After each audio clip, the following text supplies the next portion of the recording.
It all started in 1976 with the Beretta 92. Law enforcement agencies sought semi-automatic hammer-fired handguns in double action, single action. You see, at the time, most law enforcement was either familiar with heavy double action only revolvers or with 1911s, which of course are single action only. These modern semi-automatic handguns offered much greater capacity than either. So we don't have the capacity. And a lot more flexibility by having that first pull in double action. Shortly after, Beretta would make the M9 variant for the US Army's Small Arms program.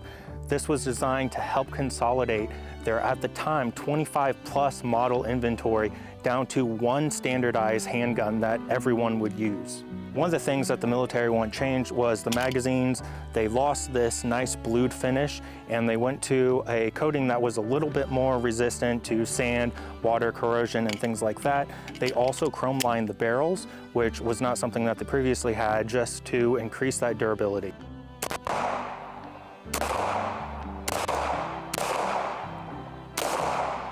These economies of scale would lead to the Beretta becoming massively popular for the years to come.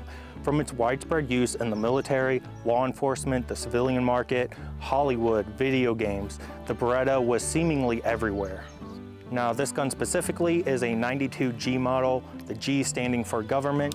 You can see that with the hammer back, it just decocks, it doesn't have a safety. So because of all the rounds that this gun has seen in duty use, it is very well broken and very smooth, as most Berettas are, but I absolutely love how this gun feels. Over a decade ago, when my grandfather passed away, he actually had this Beretta in his collection. I had no idea that he had it.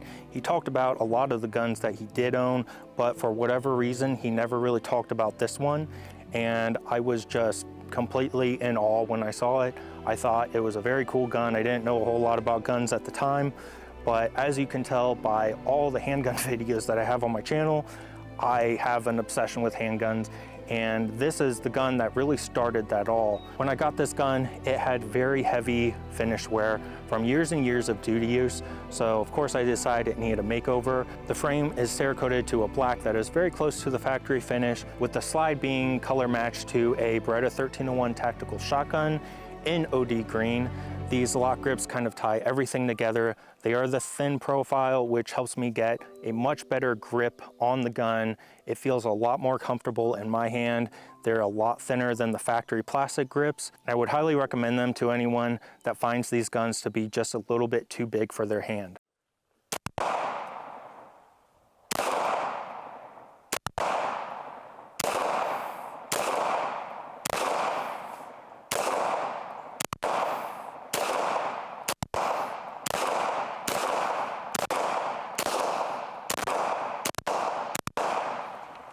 Now, as well built as these guns are, Beretta does tend to use quite a bit of plastic on them. Anything that was polymer on this gun has since been replaced with steel parts. Other modifications that we have on this gun, we have a factory Beretta skeletonized trigger. We have a Wilson Combat all blacked out rear sight.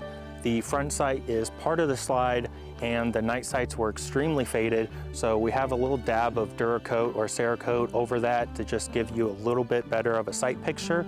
We have a oversized Wilson Combat magazine release, obviously the lock grips, and then internally we have upgraded the steel rod to the fluted Wilson Combat with the flat wire spring and the shock buffer. And because this was an older Beretta, it did have the older style locking block, which has since been updated, but they were prone to cracking and shearing off. When you buy a new barrel from Beretta, they give you a new locking block assembly. So I have a factory threaded barrel that is made in Italy that is dropped in here, and it has the new design of the locking block assembly.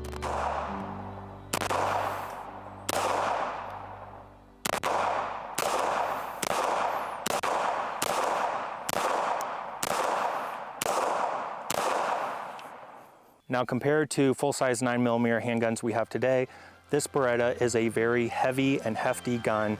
It has a lot of metal, it weighs quite a bit, and this barrel length with the threaded barrel is the same as my USP 45 Tactical, and that is a pretty big gun.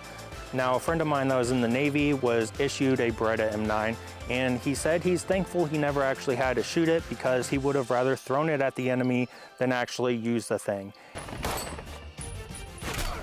And even though these older guns have a bad rap, a lot of that was just due to poor armor's maintenance. I do think that the thin grips make this a lot more comfortable and a lot more functional for those of us with medium or small hands. But I do find the newer Berettas like the M9A3, M9A4 to be a lot more comfortable with the Vertec frame. After many years of use, Beretta would come out with the M9A1, which would answer some user feedback, giving you a single slot of Picatinny to add a light or a laser to your handgun. In 2017, the military would adopt the M17, also known as the SIG P320, famously known for their unintentional discharges. But Beretta would not go down without a fight. They would come out with this, the M9A3, and I will have a video coming on that very soon, and we will continue this story. But spoiler alert, this gun is very, very good, and it's kind of changed the game for me.